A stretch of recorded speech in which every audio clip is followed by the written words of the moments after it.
kitchen mini videos. Gonna do some cheesesteaks. Little Oliver. Boop. You don't need much. Upon further review, we need a little more. Doop. Maybe 2 dabs will do you.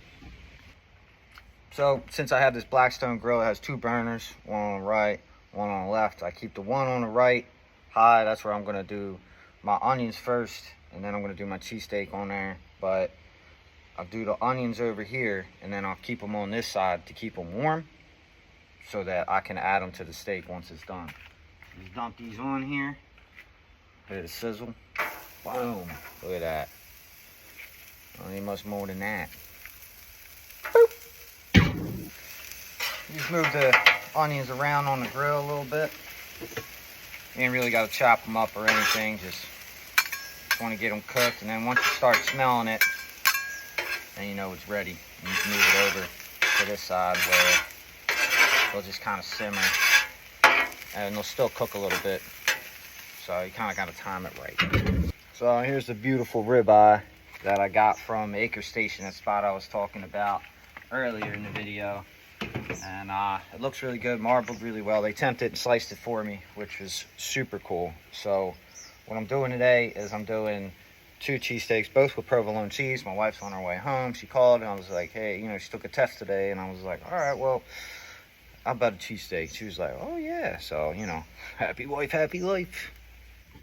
So what I like to do is I'll take what onions that I'm going to put on the cheesesteak, scoop it, throw it on the spot where I'm going to cook the actual meat, and then grab a couple slices of this. Right? Look at that. That's good stuff right there.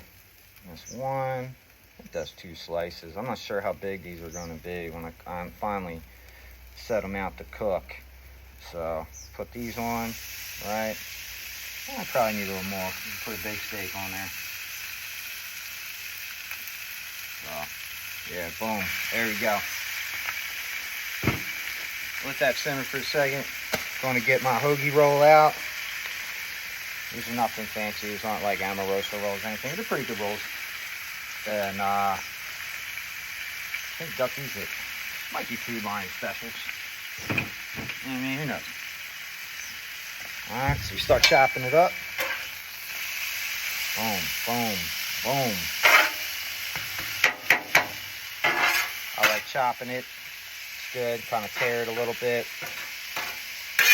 Help the onions get in there and give that cheesesteak meat all that flavor. Alright. So there's always prep work that you got to do while you're cooking. And so while that's cooking, I'm going to get my roll open. Right. Cheesesteaks actually cook pretty quick, so I'm going to put it over here on the low burner. I'm going to toast that roll. Keep chopping it till you brown all the meat. Make sure it's cooked all the way before you add the cheese. Whatever cheese it is you're adding, whether it's Whiz, Provolone, American, anything else would be uncivilized. We make civilized cheesesteaks around here. Oh yeah, look at that. That looks good. That looks good. Look at that meat. Looks good. So my wife has informed me that she is right up the street. So she should be here, and this cheesesteak should be perfect timing for her when she gets here. Oh, there we go. A little hotter part of the grill. Sizzle it up a little bit. Still got a couple red spots in here that I want to get out before I add the cheese. There, that one. Put that. Let that simmer. So while that's simmering, you know, gonna get my cheese ready. So these are for steaks about this size. I use 2 to 3 pieces of cheese. So gonna do 2 today, see what happens. Throw this up. Boom, put that on. Yeah, 2's probably about perfect for this size of steak. Get that, make sure all the steak's underneath the cheese. Alright. Oh, look at that. Perfect. Just pulled up. Money. She's gonna have herself a good steak while I download all the groceries. Gonna let that simmer for a second.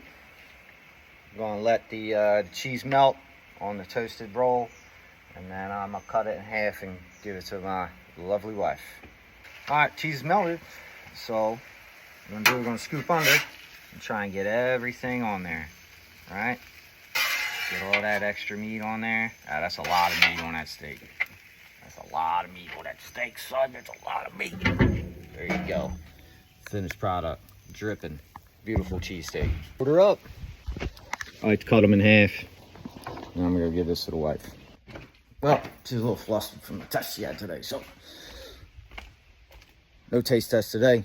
So I'm gonna make my cheesesteak same way, no frills. Klak's Kitchen out.